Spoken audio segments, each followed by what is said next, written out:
इसमें कोई शक नहीं कि पाकिस्तान के माशी और सियासी इस्तेहकाम के लिए वफाक और के पी के दरमियान खुशगवार ताल्लुकात बेहद ज़रूरी हैं, जिसके लिए ताली दोनों हाथों से ही बजेगी।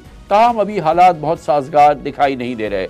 वज़ीर आज़म को हलबरदारी तकरीब में वज़ीर आला खैबर पख्तूनख्वा ने शिरकत से गुरेज किया था, जबकि परसों वज़ीर आज़म की पेशावर आमद के मौके पर भी अली अमीन गंडापुर इनके इस्तकबाल के लिए नहीं आए थे। इन्हीं हालात में आज के पी काबीना का पहला धुआंधार इजलास हुआ, जिसके बाद मीडिया से बात करते हुए वज़ीर आला अली अमीन गंडापुर ने वफाकी हुकूमत के सामने मुतालबात रख दिए। वज़ीर आला के पी के मुताबिक वफाक के ज़िम्मे सूबे के 1,500 अरब रुपए के वाजिबात हैं।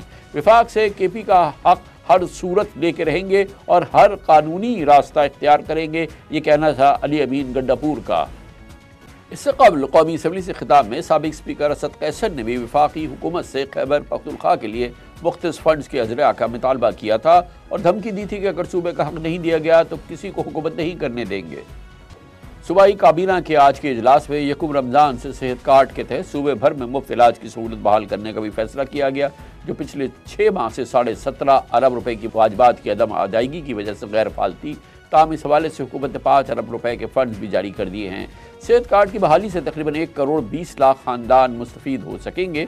कल हमने अपने प्रोग्राम में पंजाब की हेल्थ कार्ड स्कीम की गलत इस्तेमाल की निशानदेही की थी, जिसके बाद आज वज़ीर आला के पी ने भी हेल्थ कार्ड प्रोग्राम को शफाफ बनाने का ऐलान किया।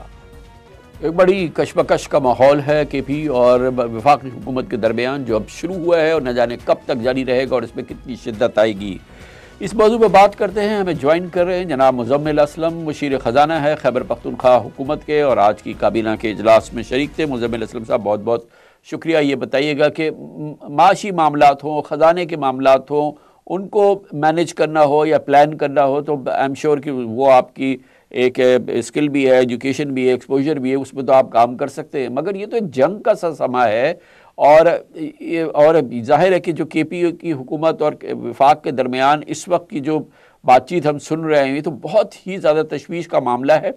ओवरव्यू हमें दीजिए इस वक्त के पी की जो माशी हालात हैं, ख़ास तौर पर जो ख़जाने के हालात हैं हुकूमत के, वो क्या हैं? देखें कामरान भाई, आपको याद होगा कि जब पिछले साल PDM की हुकूमत थी तो बिलावल ने सिंध के लिए कुछ फंड्स मांगे थे और जब वो फंड्स नहीं दिए थे तो बिलावल साहब ने धमकी दी थी कि हम बजट नहीं पास करने देंगे। तो ये तो जो हुकूमत में इत्तेहादी होते हैं वो भी डिमांड करते हैं। अब जो KP का मसला ये है कि जैसे आपने दर्जनों प्रोग्राम किए सर्कुलर डेट पे, तो ये भी एक सर्कुलर डेट है जो वफाक ने जो है KP के देने। पाकिस्तान की इस वक्त सबसे सस्ती बिजली KP से आती है, 2 रुपये 2.5 रुपये यूनिट जो पानी से बनती है। आप उसके 2 रुपये यूनिट नहीं दे रहे और दूसरी तरफ आपने ये जो IPPs लगाए हैं LNG पे और ये सारी चीज़ों में, उस पर आप 28 रुपये फ़ी यूनिट उनको भरते हैं। तो 1 साल की सर्कुलर इस साल सिर्फ जो रेंटल जो कैपेसिटी पेमेंट है 2200 अरब आप कर रहे हैं बाहर के मुल्क के जितने भी आपने प्लांट्स लगाए हैं।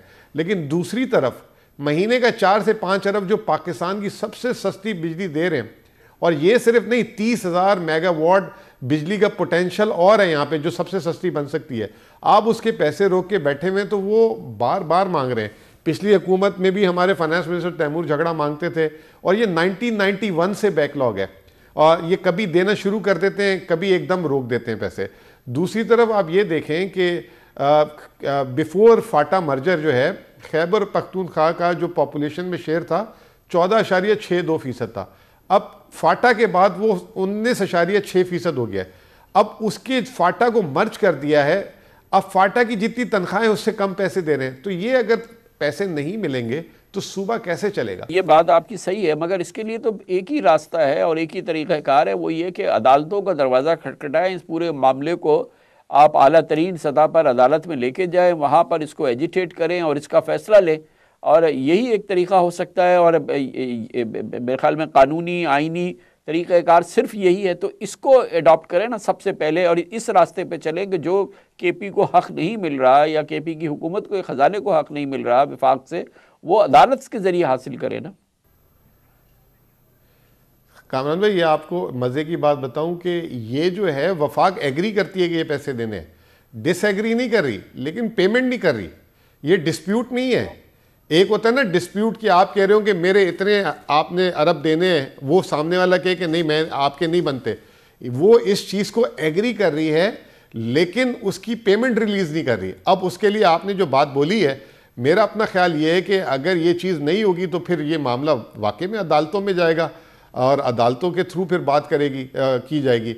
लेकिन मसला ये है कि वो पाकिस्तान का एक हिस्सा है। तो आज आपने जायजा लिया होगा डे टू डे फाइनेंसेस कैसे चल रहे हैं, किस पोजीशन के अंदर हैं इस वक्त केपी के फाइनेंसेस जो हैं, और वो किस तरीके से जो डेली मामलात हैं वो इसको चला रहे हैं, और कितनी इसकी मसल है, कितनी अभी इसकी कैपेसिटी है कि डे टू डे मामलात जो हैं, जो खैबर पख्तूनख्वा के सरकारी, वो चलते रहें और वो ख़जाना उसको ऑयल करता रहे।